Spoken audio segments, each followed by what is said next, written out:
Everyone, welcome back to another video, and today we're going to be talking about something that is different from what I normally do with reacts videos on this channel, which is actually, well, talking about games, because this is what this channel is about, and I do in fact have the game open, because we're going to be talking about this a lot in this video.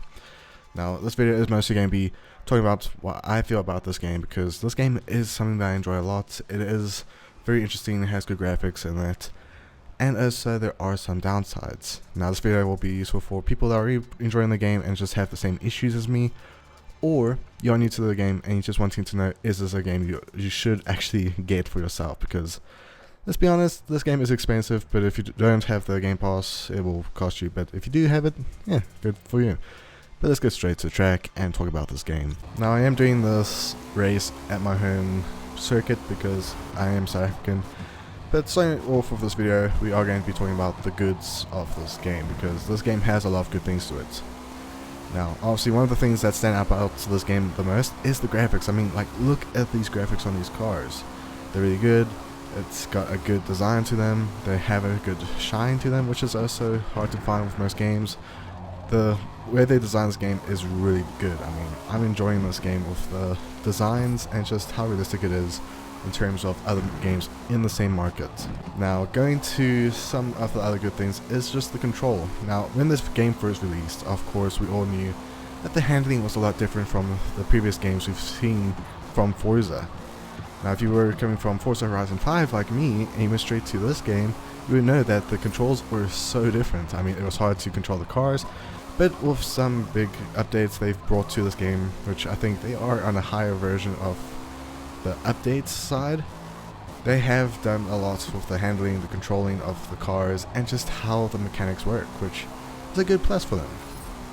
Now, of course, one of the things we have to talk about is, well, the cars were very limited when the game released. There was barely any cars available, there were a limited amount as soon as I go off the track, which, fun. But, jeez, why am I crashing that quickly? This car is gone. Okay, but like I was saying, something I would definitely say is that when this game came out, it was barely any titles or barely any vehicles available. But they have been adding tons of vehicles ever since, especially with the updates, which is a big turning event. Now, some of these cars are part of the car packs, which, yes, is a bummer, but some of the cars that they did add are really new, such as the likes of my favorite, the McLaren Sabre, which did come out not too long ago, and they've been adding a lot of new cars, which is a nice thing. Now, some of them, like I said, they are in the paid packs, but some of them are actually free, or even just like the challenges you have to do to unlock them. Now, something that I think makes this game a lot more fun is you have the options of the Builders Cup, which obviously is when you have a certain car in a certain series, and you just blow up the car, get the experience with that car, and you can earn credits from that. And also you also have the online side, which I'll definitely get to because that's one of the downsides of this whole game. But the online side is also pretty fun. You get to play with friends, you can get to experience some more pro racing, because one of the things I did enjoy about this game was when they recently had the McLaren G Challenge, which was a big thing because it was one way for a lot of people that have this game to show that they have what it takes to go into esports and race at the same time. Now, going to the sad part of this game, some of the bad things, and I'm going to start with online. Now, the online racing is obviously a good thing. Now, one of the things I do find a lot is there is a lot of toxic players when it comes to the online scene. Now, I've experienced this a lot. I mean, you have most incidents where you are racing a game and race starts and you have turn 1. Everyone knows turn 1 is going to be chaotic with any racing game.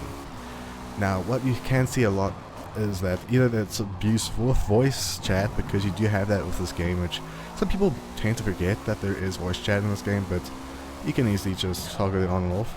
But there is obviously the downsides of verbal abuse, and if not that, if you're on Xbox, you do have a high chance of someone going to your gamer tag on the driver list, and they can easily message you. And I've seen this a lot of people that I know that have this game and have like a small accident where they knock someone by accident, or someone rammed into them pushing you into someone else, and obviously they don't know that you hit them, they will still message you and say that you're a bad driver and, you know, just the normal toxic gaming experience. Now that is one side that can be easily fixed. I know there is some issues if you want to do reports people for bad driving. It does take a long process. You literally have to go to a website, which kind of sucks. But the one thing I think needs to be really changed about this game is the penalization system. Now if you are someone that races a lot online or just in general, you know exactly how easy it is to get a penalty in this game. And sometimes it's hard to predict. I mean, you can literally cut a corner by accident and it'll give you no penalty. But if you cut a certain corner, and all of them are the same, you can get a penalty straight away, which makes no sense. Now, not just that, but if you are doing online racing, a lot of players will literally push you off the track and through a corner, which is not your fault, and you will be the fault of getting a penalty. You'll either get a 4-second penalty for a thing that happened which is not in your control. Someone literally pushed you off the track and right through the corner. This has happened to me, to my siblings, and so much more, so it is a very common thing. Now not just that, but some people found a hack to basically not get penalties with collisions, because of course racing there's going to be collisions and a lot of people are abusing the whole penalization, because there are ways to literally knock someone off the course without getting penalized. And if you, for some reason, hit someone by accident, like a small little hit, you'll get a penalty for that.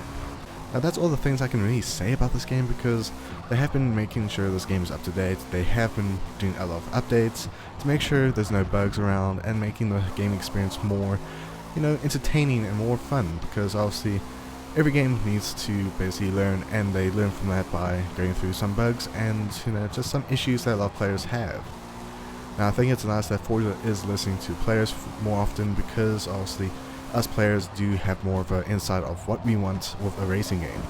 Because this is Forza's big step of making a game that is competitive in the racing scene, something that can kind of compete against Gran Turismo 7, which I know if I talk about that right now, a lot of people are going to probably say in the comments, PlayStation is better with their Gran Turismo. Well, every game has a different style. Now if you do like this type of gameplay when it comes to racing, it's got a good feel to it with Forza Motorsport, because it is more of, I don't know, it's a mix of arcade from Forza Horizon 5 and more professional. So it is not exactly like Gran Turismo 7. There's obviously the uniqueness of this game.